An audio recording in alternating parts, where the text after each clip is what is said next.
In a world of glitz and glam, flashing lights and screaming fans, most people are unaware of the war that rages behind the scenes. And that war includes your favorite artist and your favorite songs.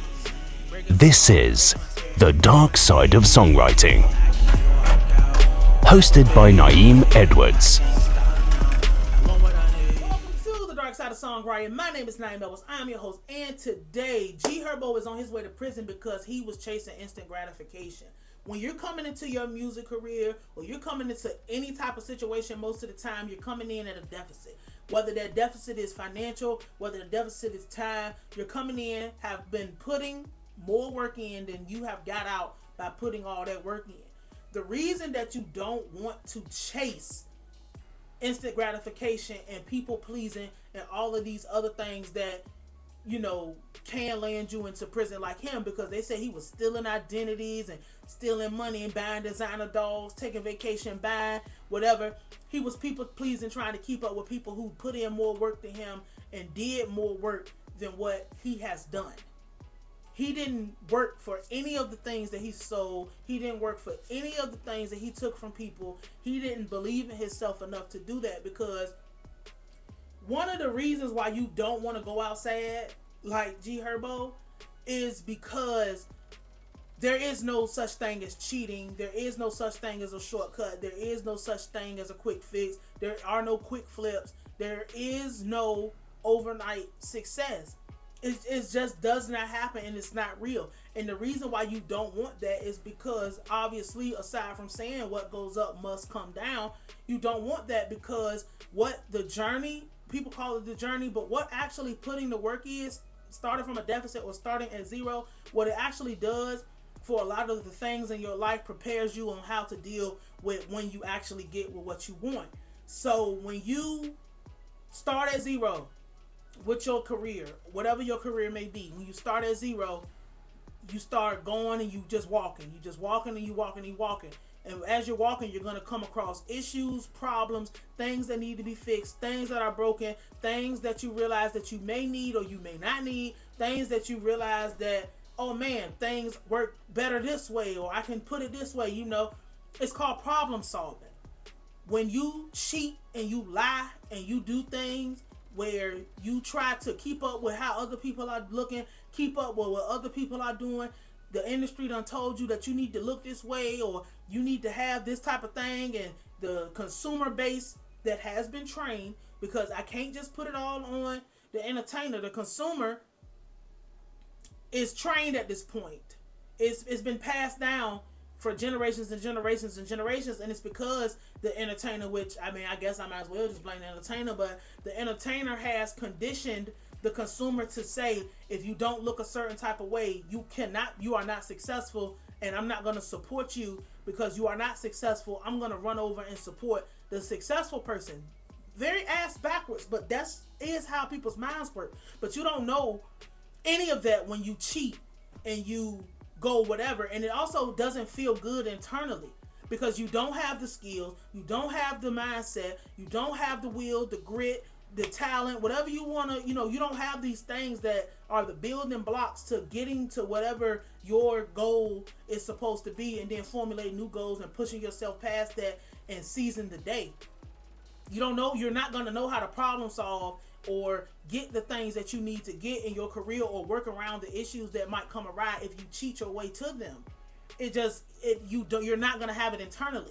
But also, when you cheat and you lie and you do things that you know you're not supposed to do, when you look and you see somebody that's actually having success, that makes you bitter on the inside.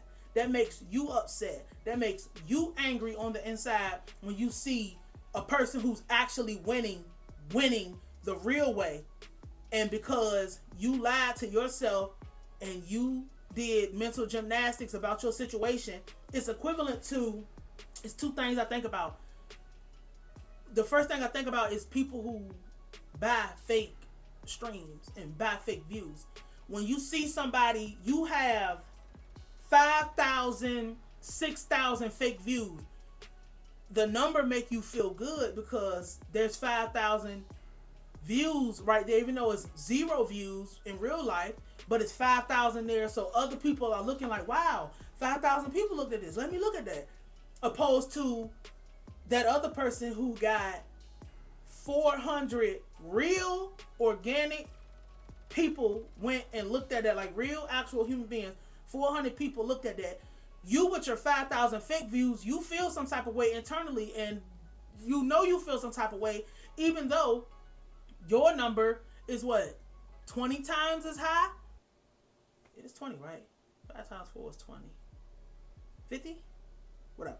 Like, your numbers is 50 times as high as the person with the 400 views, or the person with the 200 views, or the person with the 100 views or 100 streams, but they got it the real way, and you're still left empty inside. You're still left with nothing inside.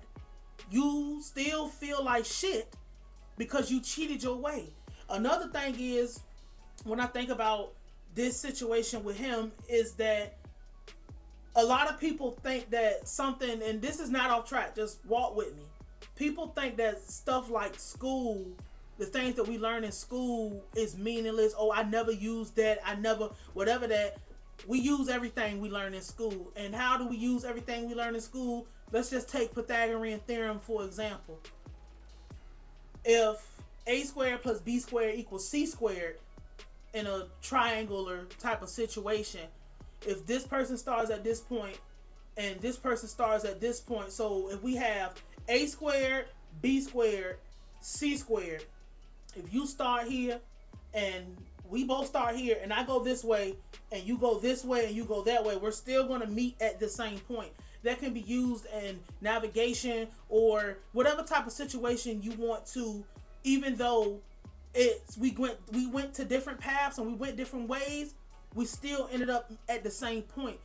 The stuff that we learn in school teaches your mind how to process situations that come awry. This is why you have to do the real work, and you have to put the real work down. You don't get out here and steal money and dance around with rappers because you have the relationship. Because when you see people like Lil Durk, and you see people like Chief Keef, and you see people like Bibby having the success from what they're actually doing, and they don't have to go steal people credit cards and run an identity theft ring, you feel some type of way because you want to do that, but you're forced to do this because you wanted to cheat your way to that, instead of just saying, fuck this shit, I'm getting on the ground and I'm doing the work. He got himself in this situation. But the dark side of all of this is the way he was conditioned, and everything always comes back. You don't get away with anything in the music business. Everything is going to be put out on the table. Especially when you decide that you want to align yourself with entities that have to do XYZ, because a motherfucker will really be like, how the fuck do you have this car and you can't sell no records? How the fuck do you have this car and you ain't making nothing off no tours? You're not doing nothing worth no salt? He got himself here. But let this be a lesson to those people who think they're going to fake their way. You can't fake it till you make it. You're going to make it or you're not going to make it. And that's just how it goes. This is the dark side of songwriting.